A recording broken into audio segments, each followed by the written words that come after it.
Buenas tardes, bienvenidos. Buenas tardes.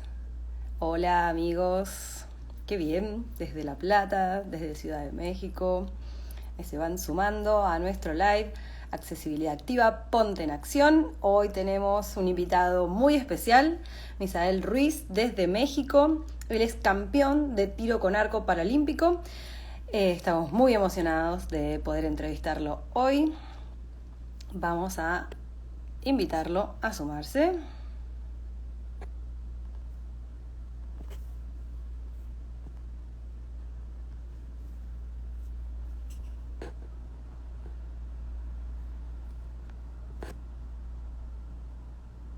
Bien, hola a todos, pónganse cómodos, bienvenidos. Hola, hola.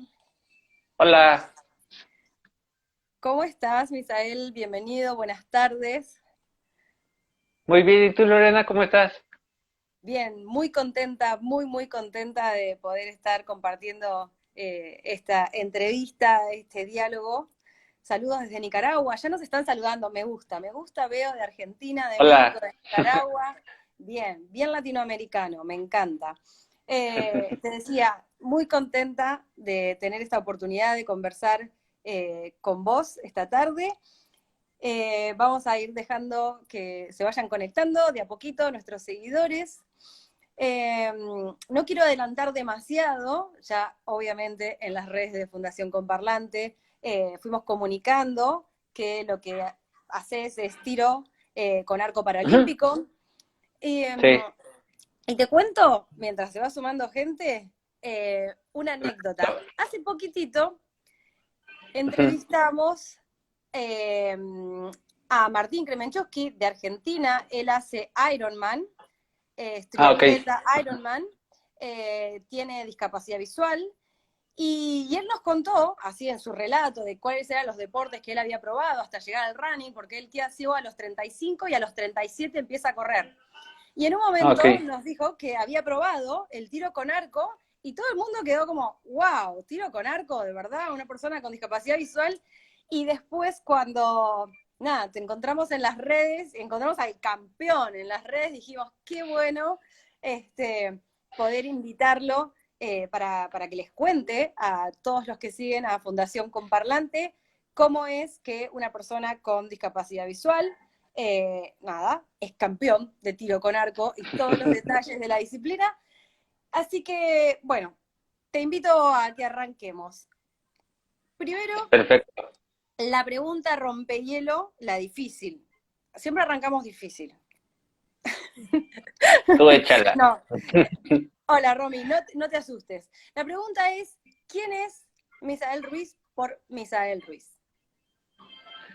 Mm, no sé, o sea, podría decir que soy una persona persistente, que persigue sus metas y no sé, a veces como que rayo en los cerco, como que me aferro mucho a las cosas y, bueno, o sea, no a las cosas, sino a un objetivo en sí, como tal. Y no descanso hasta lograrlo.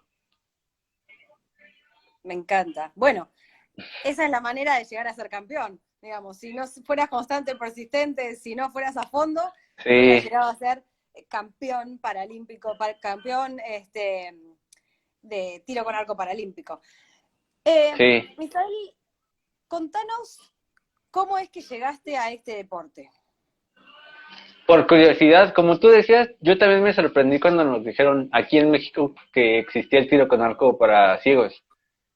Fue en el 2018. Yo en ese entonces practicaba goalball y se acercaron con unos chicos de goalball a decirnos que estaba el tiro con arco para ciegos. Entonces, pues nos quedamos así como de ¿cuándo? O sea, no lo conocemos. O sea, es un deporte para ciegos y no lo conocemos. Entonces fue como que empezamos a investigar dónde estaban. Coincidió que en México se estaba preparando la selección de tiro con arco de silla de ruedas para ir al Panamericano de Medellín. Entonces fue cuando nos acercamos a preguntar cómo, pues dónde se entrenaba, cómo era el deporte. Y ahí nos dijeron que en México, bueno, en la Ciudad de México solo se practicaba en la UNAM. Y en Chihuahua, que es un estado de la República, ¿no? Que eran los únicos dos estados que tenían entrenador de tiro con arco para ciegos. Entonces fue como de, pues yo vivo en la Ciudad de México, me quedaba más fácil ir a la UNAM que pues ir a otro estado, ¿no? Entonces fue cuando ya empezamos como a investigar.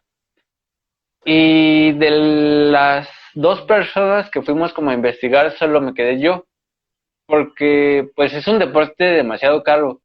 Entonces como que pues no es tan accesible. Sí, bueno, suele ocurrir a veces con el deporte adaptado. ¿Podrías contarles a aquellos que nunca vieron cómo es esta práctica, que no tienen idea cómo es esta versión del tiro con arco? Consta, bueno, para nosotros consta de una mira táctil. Nosotros no apuntamos pues con los ojos, ¿no? Sino con la mano. Tenemos como un tripié. Ese tripié tiene una zona como de relieve, donde yo pongo mi nudillo y el nudillo es lo que me da la dirección, bueno, la altura. Y el relieve lo puedo hacer hacia la derecha y hacia la izquierda y ya me da la dirección. Entonces tú tienes un guía. El guía es el que anota cuántos puntos llevas, va y recoge tus flechas y te puede decir cómo acomodar tu tripié. Bueno, en este caso tu mira. El guía no puede mover la mira en competencia, te tiene que decir para que tú lo puedas hacer, ya que si el guía lo mueve es como una penalización. Entonces tú tienes que aprender a mover tu propia mira. Entonces sí es como que tienes que tener como un poco del conocimiento de cómo funciona la mira. Cuando empezamos en México, pues no sabíamos como que todas las reglas. Entonces yo estaba muy acostumbrado a que mi entrenador o mi guía eran los que le movían todo. Y ya cuando llegamos a una zona donde, bueno, a las competencias donde ya eran con reglamento y todo, pues nos costaba trabajo porque nos decían es que los vamos a penalizar. Y nosotros, pero pues es que no sabíamos, ¿no? Y fue como yo aprendí a moverle a la mira, pero como son miras adaptadas, o sea, no es como que la compres, sino como que tú como entrenador la diseñas. Entonces Buenísimo. la mía está diseñada arriba de un tripé de fotografía, pero hay quien la diseña desde un tubo o como que ya cada entrenador va decidiendo para su propio atleta qué diseño puede escoger o qué diseño le acomoda más a su atleta. Bien. En el video que compartíamos hoy, que creo que es en el sudamericano, ¿no? ¿Cuál es el En video que el nos compartiste? Panamericano, En el panamericano, bien, perdón. en el Panamericano. Vimos que estás tirando, pero el tablero también es distinto a la idea que tenemos de tiro con arco, ¿no? O sea, usualmente los que yo había visto, los que tenía conocimiento antes, eran como un redondel con, no sé, el 100 en el centro, 90 más afuera, Con 80 los más puntos. afuera.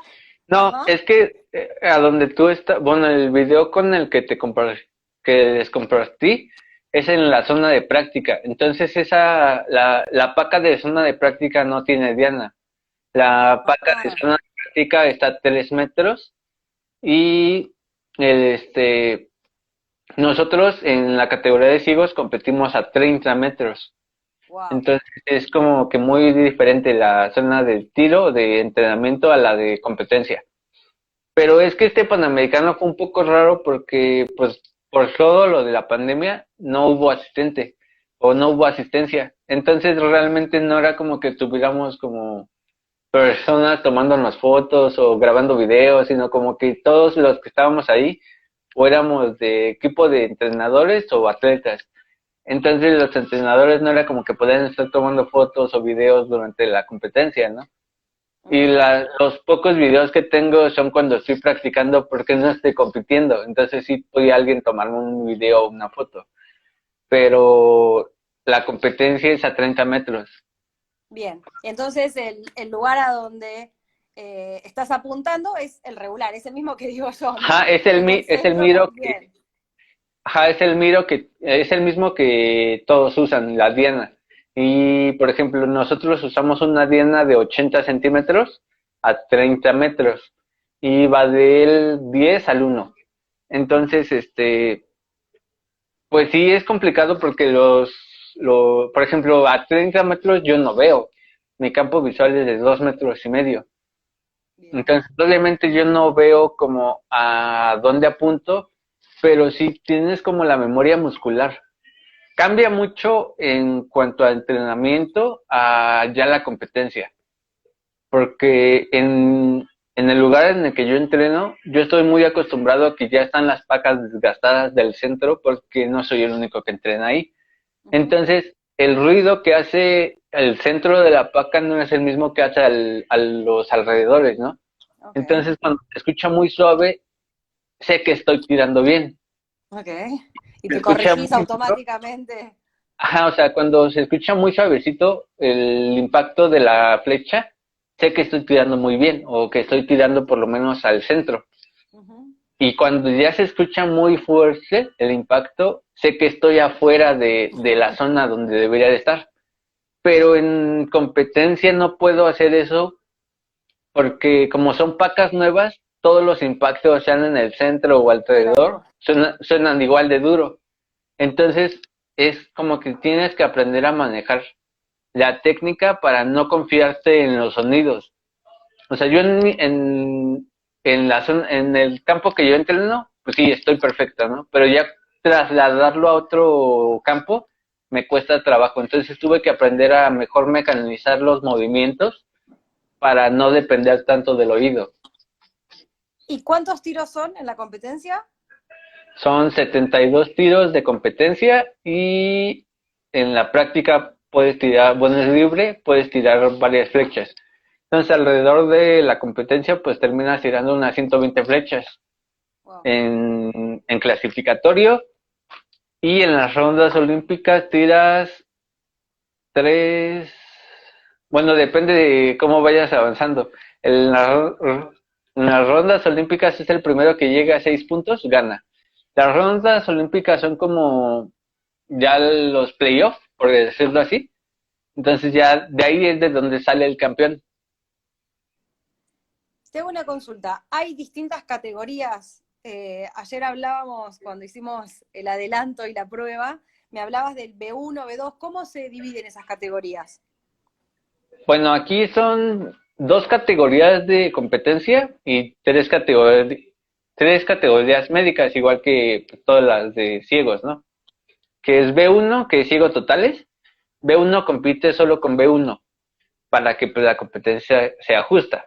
Claro, Y baja visión, que somos B2 y B3, competimos en la misma categoría. muy bien. Eh, Te iba a preguntar, ¿qué significa el deporte hoy en tu vida? Pues es una gran, bueno, es la mayor parte de mi vida en el sentido de que pues me dedico al 100 a esto.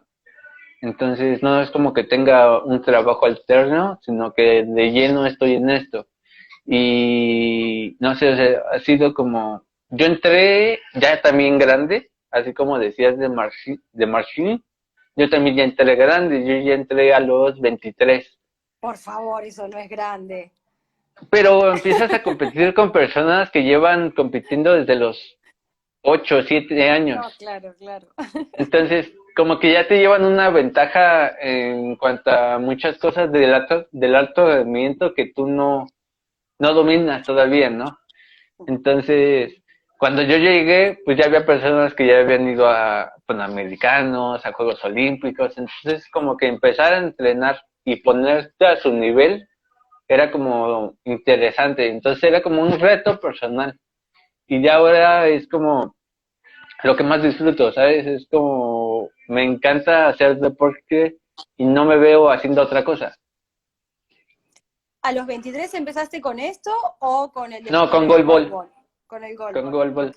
¿Y eso Ajá. estuvo relacionado a tu pérdida de visión, de la baja visión?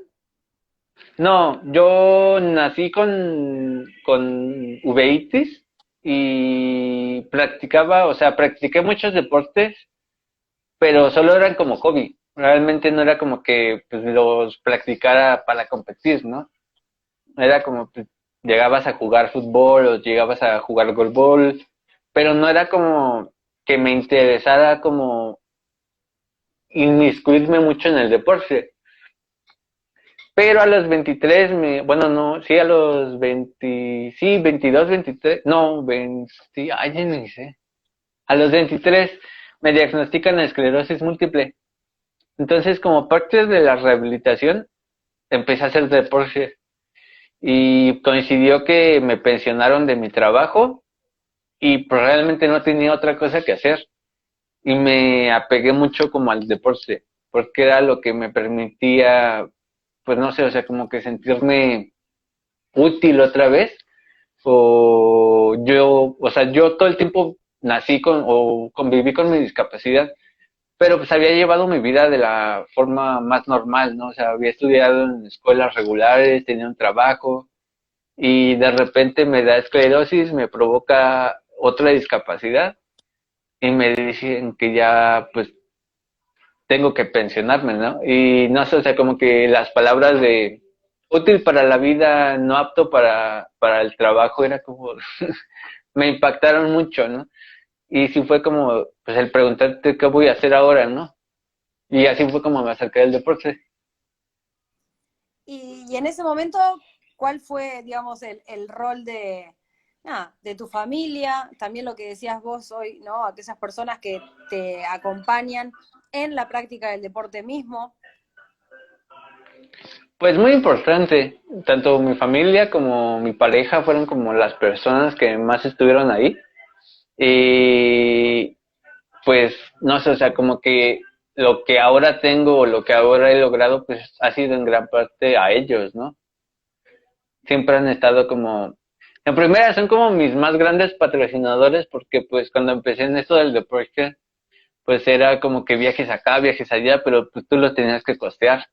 Entonces Claro. muchas veces ellos me costeaban demasiados viajes y digo, ahora tengo la fortuna de que puedo hacerlo yo solo, ¿no? Pero pues no, nunca se me olvida que pues me apoyaron en todos sentidos. ¿Cuáles son los próximos eventos en los que vas a estar participando? ¿Cuáles son las próximas competencias? Iba a participar en el mundial que va a ser en Estados Unidos, pero como me tuvieron que operar, ahorita estoy como en una recuperación, entonces no me va a alcanzar el tiempo de regresar para septiembre. Pero voy a participar en el Grand Prix de México, que es en noviembre, y ese Grand Prix va a dar boletos para World Championship, que va a ser en Dubai en febrero. ¡Wow! Y preparar prepararnos para el Panamericano de Santiago en el 2023. Bien. Me decías que sos campeón nacional y ¿qué más? Cuéntame, por Subcampeón favor. panamericano. Soy bicampeón nacional y subcampeón panamericano. ¿Y cuántas personas más practican el deporte, digamos, en tu categoría en En México? México, en México somos muy pocos, somos cinco o seis. Realmente somos muy pocos. Y bueno, si estás hablando de que es un país enorme, ¿no? Claro. Por ejemplo, yo estaba hablando con la entrenadora de Argentina, que es Rebeca Serrano, y en Argentina hay 4 personas en todo el país. Entonces estamos hablando de que México tiene muchísima más población que Argentina y estamos casi en los mismos participantes. Ujú. ¿Y esto a qué crees que se debe? ¿A que es muy costoso, como decías, o por ahí al desconocimiento sobre esta práctica? Yo digo que ambos, porque todavía muchos se sorprenden de que haya ciclismo que diga tiro con arco para ciegos, ¿no? Entonces te sorprenden muchos deportes. Por ejemplo, en Argentina inventaron el tenis para ciegos y aquí Ujú. en México nadie practica tenis para ciegos, pero porque hay una desinformación de muchos deportes que puedes practicar como persona ciega o de baja visión. No sabes como que todo el abanico de deportes que ya se están adaptando o que ya se pueden practicar en nuestra discapacidad. Sí, creo, por eso también es tan importante este espacio, que lo valoramos y lo sostenemos con el corazón, desde Comparlante, porque es eso, es el puente para mostrar todas las actividades que se están desarrollando, todos los deportes que hay. Hicimos una entrevista a alguien que practica goalball en Paraguay, también a quienes desarrollaron el tenis adaptado acá en Argentina, y nos da muchísimo gusto, digo, para todos, ¿no? Para las personas con discapacidad que nos siguen y que pueden enterarse a partir de nosotros, y también, digo, esto como para lo que nos pasó de sorprendernos de que estuviera esta disciplina también en los Paralímpicos, ¿no? Digo, de pensar todos los deportes adaptados, y esto que vos decís, muchas veces nos encontramos en estas entrevistas con que lo único o lo más importante es tener un entrenador que te acompañe, que se anime a adaptarse con vos, ¿no? Que se anime a... nada, tenemos varias anécdotas de los entrevistados donde decían, bueno, estábamos buscando una técnica que fuera nuestra porque no existía. Este, María Sol, una amiga que, bueno, que patina, ella usa unos speakers para encontrar los esquineros del lugar a donde patina, digo, y nadie le dijo que esas, ¿cómo se llaman? Esos soportes sonoros eran la regla para poder hacer el patín adaptado para personas ciegas. Bueno, y ella encontró esa manera. Entonces, está bueno porque por ahí de alguna manera sirven de referencia y sirven de inspiración para otras disciplinas, ¿no? Y que cada vez hay más difusión. O sea, yo, por ejemplo, veía hace poco a un chavo en España que practica skate y para mí era como, me explotó la cabeza, ¿no? Era como de, ¿cómo alguien ciego puede practicar skate? Uh-huh. Y pues lo veía guiando su patineta con su bastón y era como de, wow, qué loco está eso. Igual, o sea, yo me enteré del tenis no por pues entrevistas o así, sino porque una chica de atletismo de Argentina nos dijo, ay, ¿ya probaron el tenis? Y nosotros así de, ¿tenis? Que también se me hace un deporte muy visual. Uh-huh. Y fue cuando ya empezamos como a investigar más y fue cuando ya empezamos como a decirle así como, pues en México, ¿no? Así como de, oye, ¿y por qué aquí no hay tenis? Y pues así como, pues es que no hay entrenadores. Y por ejemplo, en México tenemos las bicicletas, las tándem, para Uh-huh. practicar ciclismo para ciegos, ¿no? Uh-huh. Y ahí están las bicis en el Paralímpico, que pues es el Centro Nacional de alto rendimiento. Y nadie, no hay entrenador y no hay atletas, pero pues las bicicletas ahí están. Entonces es como de, sí hace falta que un entrenador se acerque y diga, o sea, yo quiero ser el entrenador, ¿no? O yo voy a armar un equipo. Sí, sí hace falta picar piedra y hacer crecer deportes. Sí, totalmente de acuerdo. Misael, te pregunto, en la vida cotidiana, ¿cuáles son las principales barreras con las que te encontrás?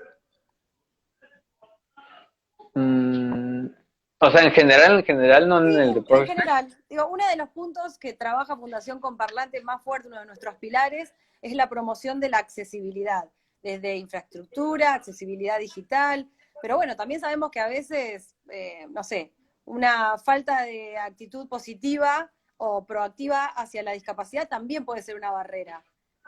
Lo mismo que en el deporte, la desinformación.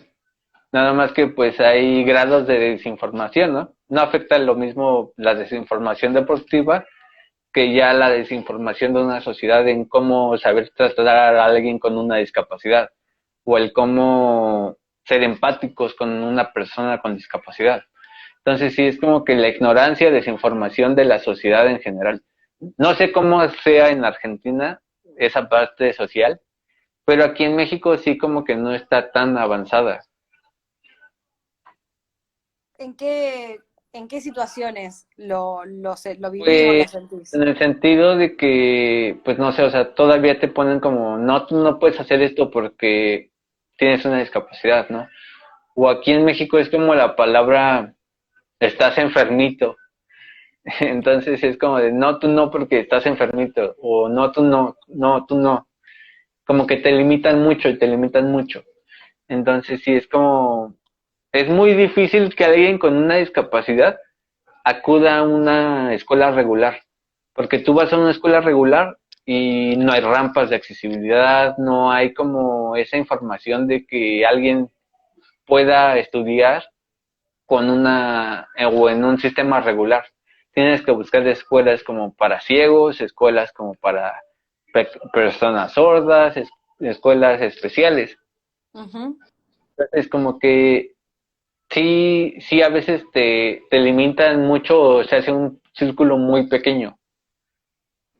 ¿Y crees que eso se profundizó ahora con la pandemia, con el COVID?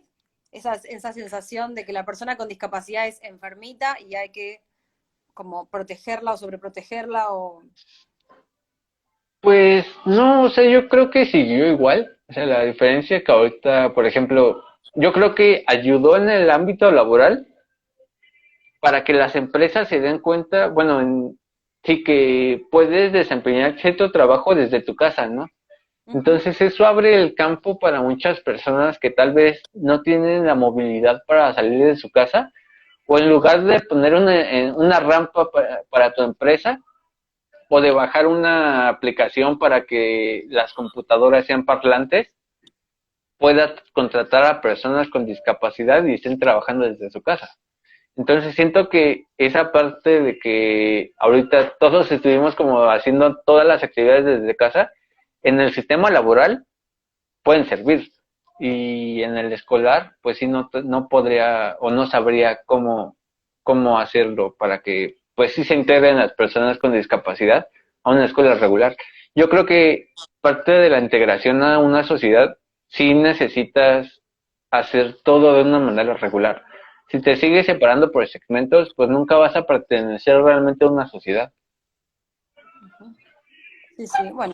eh, Valorar la diversidad en vez de tenerle miedo de lo que decís, segmentar, ¿no? Eso Sí, no construye una sociedad real, porque la realidad es exacto. que somos todos parte de la sociedad y la diversidad es lo que nos define de alguna manera. Sí, y como que aprendan las personas a tratar, ¿no? O sea, por ejemplo, mi discapacidad visiblemente no es tan evidente.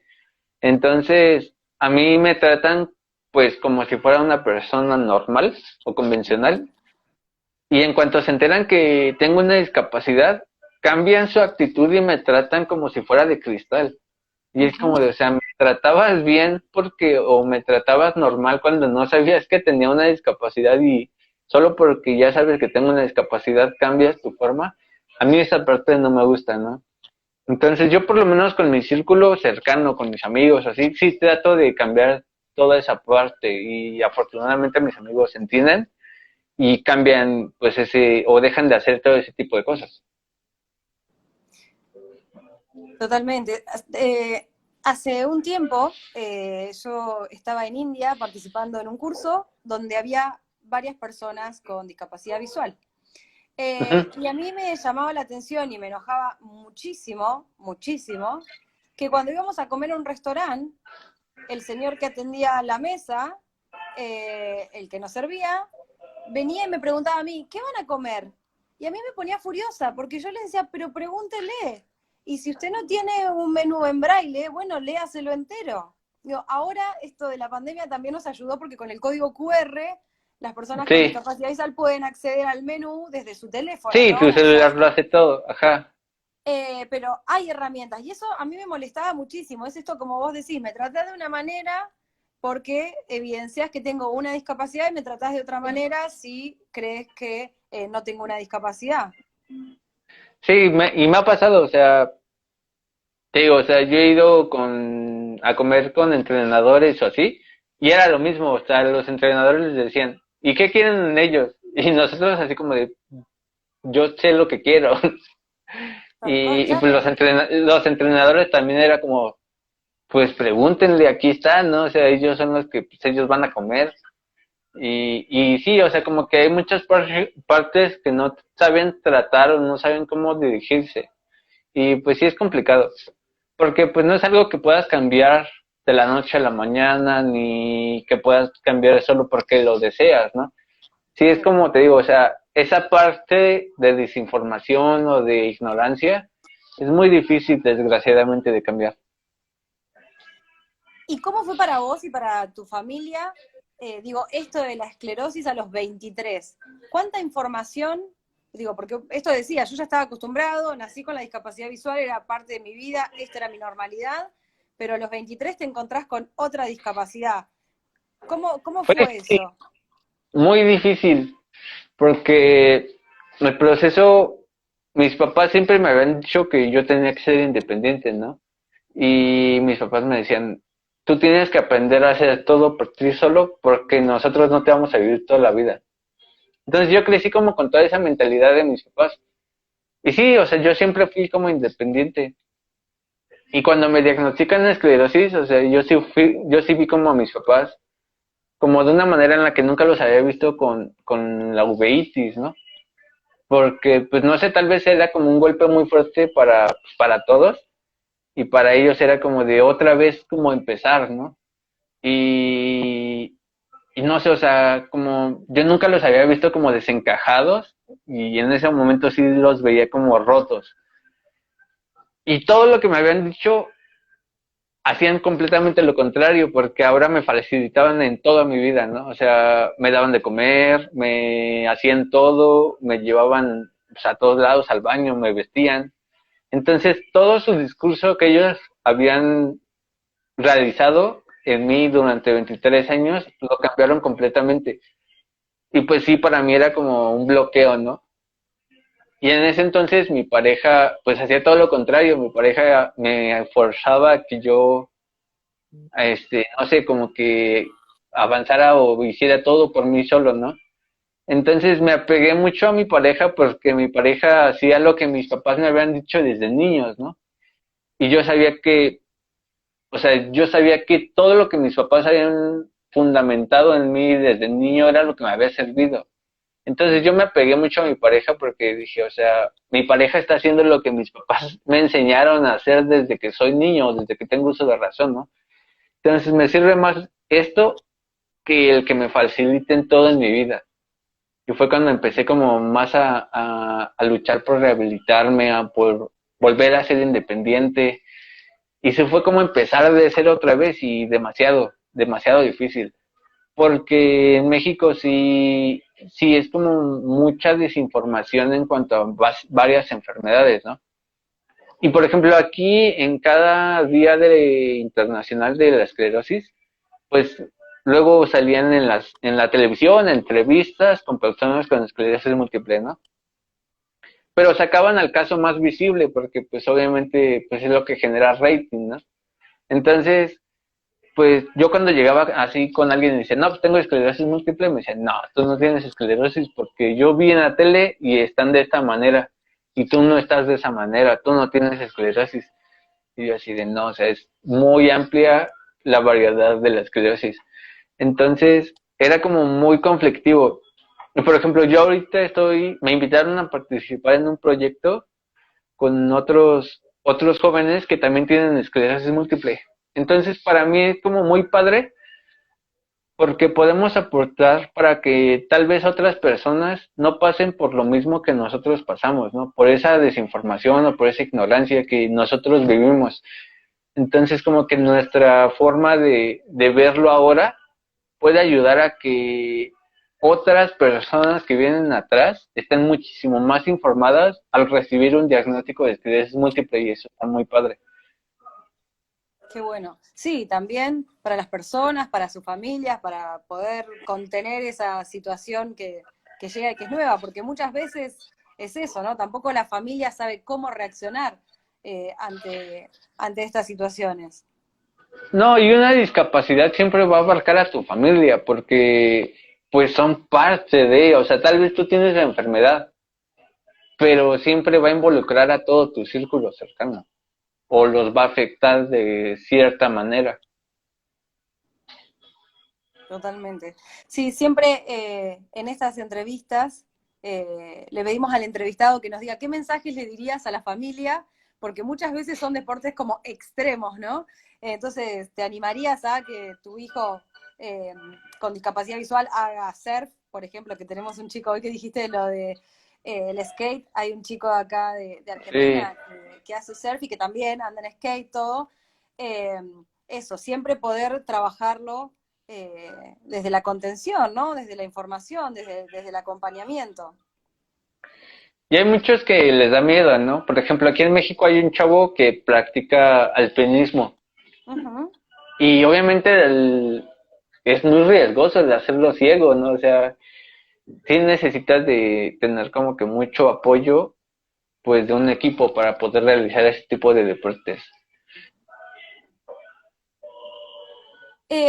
Quisiera que nos cuentes alguna anécdota de alguna de tus competencias, volviendo al tiro con arco. Tiro con arco, una anécdota. Eh, no sé, o sea, no se me ocurre ninguna graciosa, pero mi primer campeonato nacional lo disfruté mucho porque realmente yo no esperaba nada, ¿no? Entonces, yo llegué siendo el nuevo, yo era como, pues yo llegué como diciendo, yo vengo a no quedar en último lugar, ¿no? Y en ese entonces yo iba con una compañera de equipo que ella fue la que me enseñó todo, completamente todo. O sea, demasiado, mi entrenador, bueno, tenía mi entrenador que me enseñaba técnicamente, ¿no? Pero ella era igual, ella es B2 y yo era B3. Entonces, muchas cosas, en el sentido ¿cómo se llama? ¿Cómo se dice? Ah, o sea, se me fue la palabra, pero o sea, como adaptaciones o movimientos que podías hacer, compensaciones que podías hacer, ella me las enseñó. Entonces, llegamos a la final juntos y pues fue como que muy padre. Entonces, para mí fue muy bonito como que llegar a la final con la persona que me había enseñado prácticamente todo, ¿no? En cuanto a compensaciones y como juegos de técnica que podía hacer. Que tal vez pues, mi entrenador, porque pues mi entrenador es normovisual, no me podía enseñar, ¿no? Y que tenía que aprenderlo de alguien como que pues que estuviera como en semejante situación, ¿no? Y con ella fue la primera final nacional. Y digo, la gané y fue como que muy padre porque sí fue como que, no sé si el alumno superó al maestro, pero fue muy bonito, ¿no? Y, y nuevamente nos encontramos en el Panamericano. Igual llegamos a la final, pero ahora ella me ganó. Y igual fueron como sentimientos encontrados porque pues era como una final que me hubiera gustado porque era el primer campeonato panamericano de tiro con arco, o la primera vez que participábamos, y como que llevarse la gloria de ser el primer campeón hubiera sido como algo súper padre, ¿no? Pero, no sé, también me dio gusto por ella porque, pues, sé todo lo que luchó por llegar a esto, ¿no? Y que fue la segunda en hacerlo en México, y como que empezó como a quitar muchas piedras que tal vez cuando yo llegué, ella ya había hecho todo un camino. Y pues no sé, fue bonito. Tanto mi primera final que le gané y la siguiente final que llegamos, que ahora fue en un Panamericano. ¿Y cómo crees que es la representación, digamos, entre géneros? ¿Hay muchas mujeres participando o practicando este deporte? ¿O la mayoría son hombres? Yo creo que es como la misma cantidad, pero por Qué ejemplo, bueno. ahorita como no hay, se supone que para que abra una división femenil y varonil tienen que ser 4 mujeres y 4 hombres, ¿no? Entonces ahorita como no dan los participantes, es mixto. Tanto hombres como mujeres participamos en la misma categoría a nivel mundial, no solo aquí en México o a nivel América, sino así es a nivel mundial.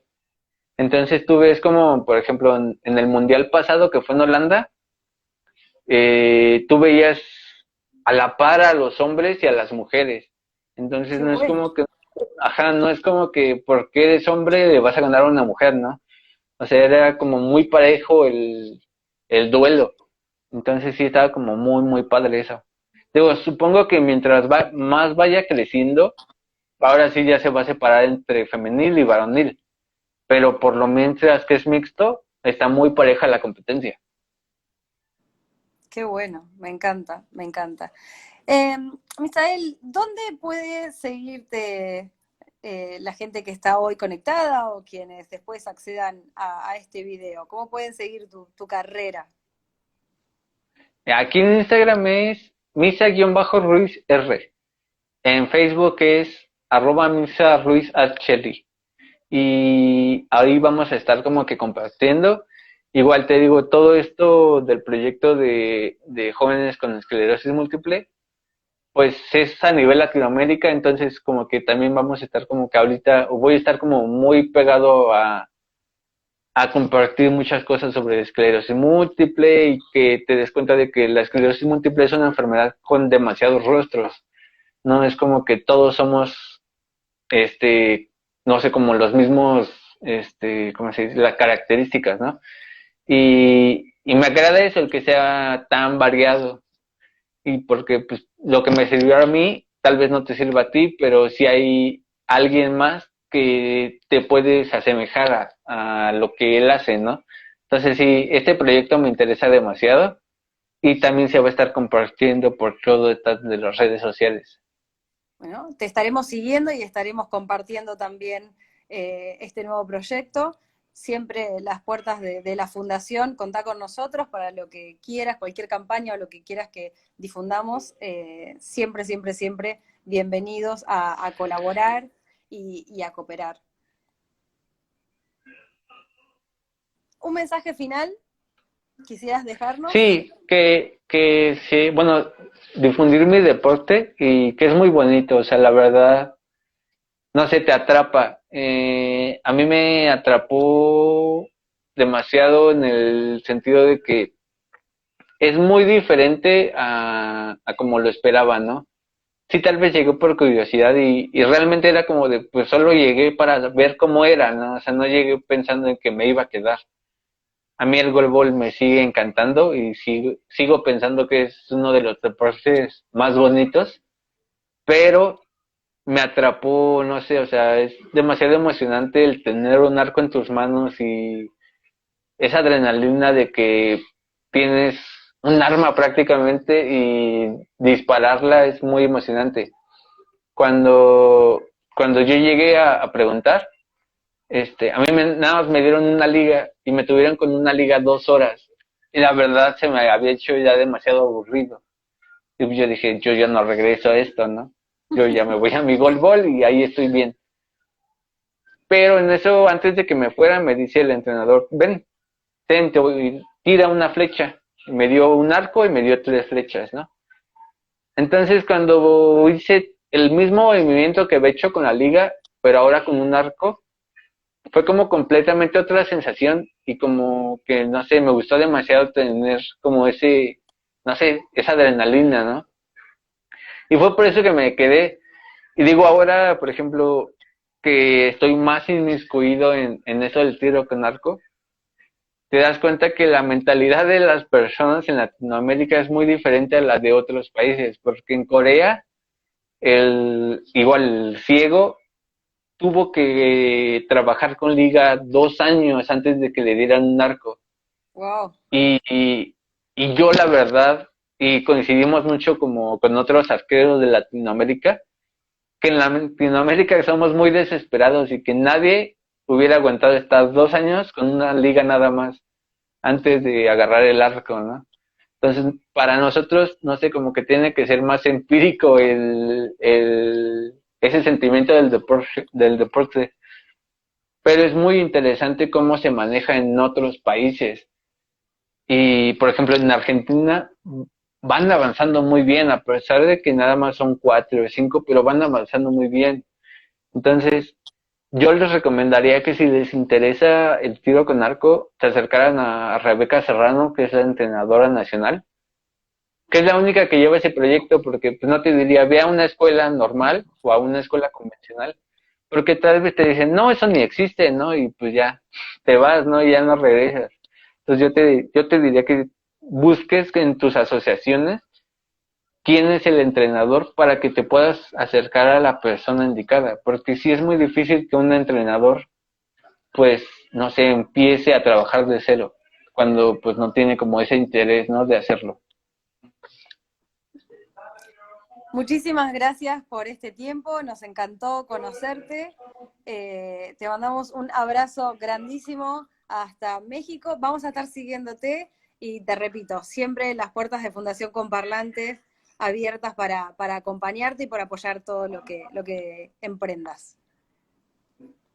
No, muchas gracias por su interés. Fue un gusto compartir con ustedes. Ah, perdón por mi perro. También está a gusto. Sí, no, fue un gusto compartir con todos ustedes y les mando un abrazo y espero pronto poderlos conocer en persona. Siempre bienvenido a Argentina. Y siempre con ganas de ir a México también. Debo decirlo. Gracias, Misael. Abrazo grande. Hasta luego. Chau, chau. Bueno, cerramos entonces un nuevo encuentro de accesibilidad activa, Ponte en Acción, con Misael Ruiz desde México, hablándonos sobre tiro con arco paralímpico.